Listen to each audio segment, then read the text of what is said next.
Still to be counted in Florida, an undetermined number of overseas absentee ballots. The Bush campaign argues that they are only likely to increase Bush's margin of victory, that in the past they have tended Republican, but those will not all be in and counted until the 17th of this month. Carol? Jean, do you know if the Bush campaign has specifically asked for recounts in states like Iowa and Wisconsin, where Gore won by a very narrow margin? And if they have, where does it end in terms of how many recounts continue until we find out who becomes president? Carol, as far as we know, they have not asked for recounts in those states. However, they point out that, I believe it's in Iowa, that an automatic recount might be triggered if the margin is very close, just the way an automatic recount was triggered in Florida when the margin was tight. Carol? Thank you very much. Jean Meserve in Austin, Texas. Coming up, some unique perspective on the Florida recount, this time from the 1996 Republican presidential nominee, Bob Dole. And later, a child's perspective. Weird what's going on right now because this has never happened. A lesson from a 6th grade civics class.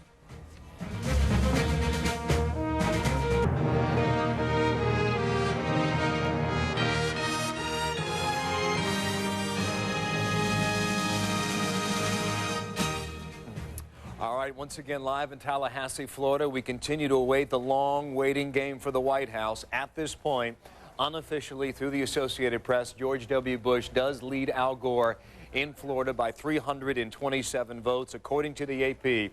That's with all 67 counties reported. However, the state says they will not have an official count on the tally countywide until Tuesday, the 14th of next week. I want to go to Washington right now and bring in Senator Bob Dole, who's with us now to talk about the very latest on this. And Senator, good morning to you. Morning, Bill. I want to start with a very simple topic about how the nation pushes forward given what we're seeing right now. Ultimately, how damaging could this process be in your estimation? Well, I think it's so far so good, but if it continues much longer, then it starts to smell, and the American people are soured on the whole process.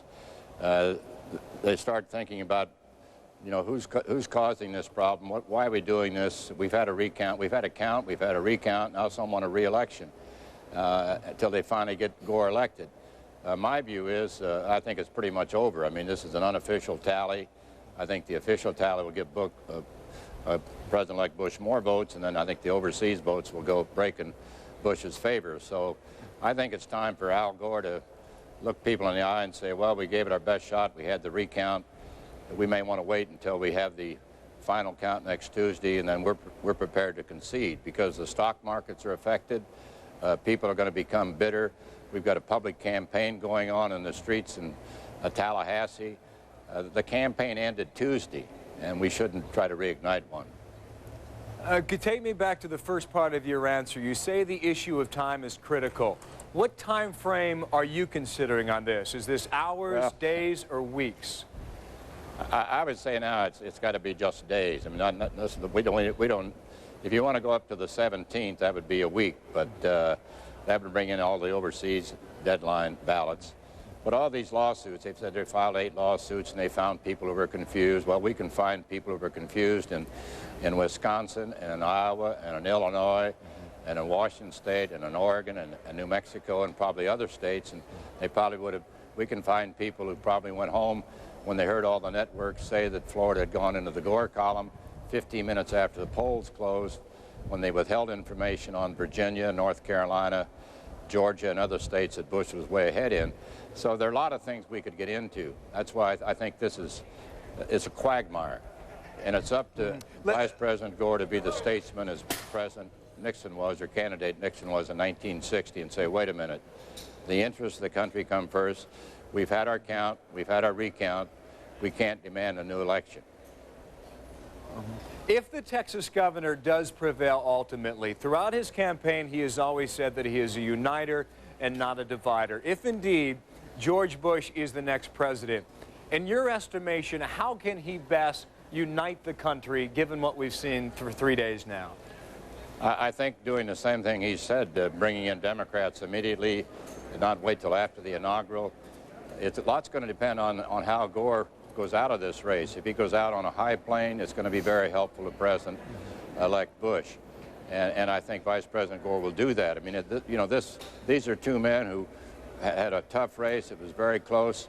It's heartbreaking for one side. It'd be heartbreaking for the other side. Now it's up to both these men to come together and say, wait a minute, okay, this is it, it's over. Let's move America ahead. We've got Mideast peace negotiations pending. We've got countries sort of laughing at America around the world.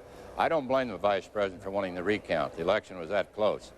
But I think we've had that, and once we get the official announcement Tuesday, in my view, it ought to end. It appears, Senator, what you're saying is that although it could be unfortunate for people who may have double punched their ballot, that's just, in other words, the breaks of the game in this election? Well, they sort of even out. I mean, you look at this is a national election. This is not a Florida election. This is not a Palm Beach County election. This is a national election. And I'll bet you can go to Chicago, where it was 9-1 for Gore, and find campaign irregularities, maybe even some, I don't know, I wouldn't say voter fraud, but irregularities where people were bused to the polls, paid to vote, whatever. You can find these things around the country. Now, even though it wasn't a close race in Illinois, why should those people, why should their vote be counted? So you could extend this thing for 3 or 4 years, and I assume there are going to be congressional hearings, but we don't need all that. We just need to say, okay, it's fair. George Bush has been fair. Al Gore has been treated fairly, and Al Gore rises to the occasion and becomes a statesman by saying, you know, I'm out of here. I'm going to ride off and do something else for the rest of my life. All right, Senator, much appreciate your time this morning. Senator Bob Dole, live from Washington. Thank you again, sir. I want to bring in the former Secretary of State now, Warren Christopher, who was with the Gore campaign here in Tallahassee. Secretary, good morning to you. You just heard the comments from Bob Dole, and you heard him speaking in Washington. What is your reaction to him saying basically Al Gore right now has to, in other words, get on his horse, ride out of town, and accept defeat? Well, I think it's premature to do that. We're seeking here a full, fair, and complete count. It's proceeding in an orderly way. We're anxious to have it done as soon as possible, but what Senator Dole may not understand or realize is the Secretary of State, that is the lady Secretary of State here in Florida, has indicated that until the overseas votes come in, until there is an official count, this will not be concluded. We're moving just as fast as we can, but the situation is one where we really must try to assure the American people that the will of the people has been counted and accurately observed. Yesterday, inside this building right behind me here, I apologize about that. We'll go ahead. Get that out of your way. Yeah, I appreciate that. We can just talk here. Yesterday, you said the ballot in Palm Beach County was illegal. What is illegal about a ballot that has already been approved by both parties in that particular part of the state? Well, it simply doesn't comply with Florida law, which requires the identification of the candidates to be in a vertical column. This was a so-called butterfly ballot, which was obviously confusing to 19,000 voters.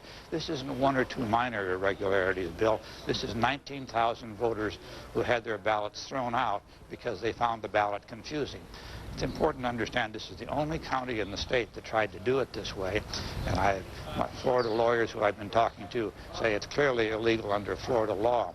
In addition to that, as you know, there were 3,800 votes in that county for Pat Buchanan, which he said himself is an impossible result. Those were people who, many of them at least, had gone into the ballot box hoping to vote for Al Gore and ending up voting for Pat Buchanan because of the confusion in the ballot.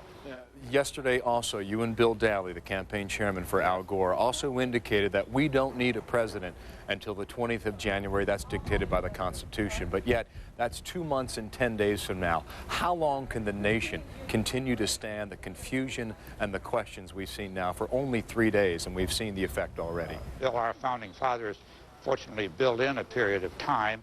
We want to get this resolved as soon as possible. We understand the need for a transition, but these few days, I think, are very justified in order to ensure that the will of the American people is fully vindicated here in this count. We came here to Florida to ask for a recount, to take these various steps, because Florida was so close and because we saw these irregularities. We want to have this done as soon as possible. I want to just pledge to you and the American people we'll do this in the most professional and expeditious way that we can. But I don't think anybody would want to have a conclusion reached that was premature and inaccurate. Given what we have seen also, If this decision is reversed and Al Gore wins Florida and assumes the mantle of president and goes into office in January, how is it possible for him to govern, given what we have seen here with such a divided country? I think that he will recognize the need to move out, to reach out to Republicans, to reach out to the center of both parties. Either of these candidates who ultimately is successful, I think will have a historic burden. This is the closest election in probably 100 years, and I think that means that we need to try to be more bipartisan, be more understanding of each other's needs and desires, to try to pull the country together, to unite it. And I'm sure that Al Gore will do that if he turns out to be the victor.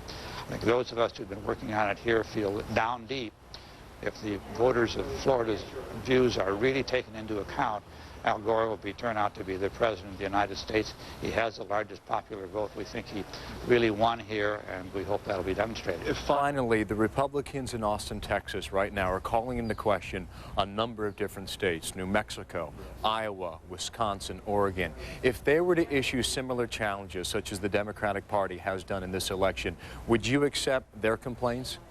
Well, we would certainly say that they're right to do that. Indeed, if they think there are enough irregularities there that would make a difference, then I think they ought to go ahead and do that. I hope they won't do it just out of retaliation. I hope they'll do it only if they think it can make a difference in the long-term outcome. How long will you stay here in Tallahassee? Well, it's day to day, Bill, but we're going to continue to try to carry out our efforts to have a full, fair, complete count. And we'll be, if we're gone for a day or two, we'll certainly be back soon. Secretary of State, the former Secretary of State, Warren Christopher. Much appreciate your time this morning here in Tallahassee. Okay, thank you, sir. Once again, the vote count that we have right now, 327, according to the Associated Press. That is all 67 counties reporting. The state will have an official announcement on Tuesday, the 14th.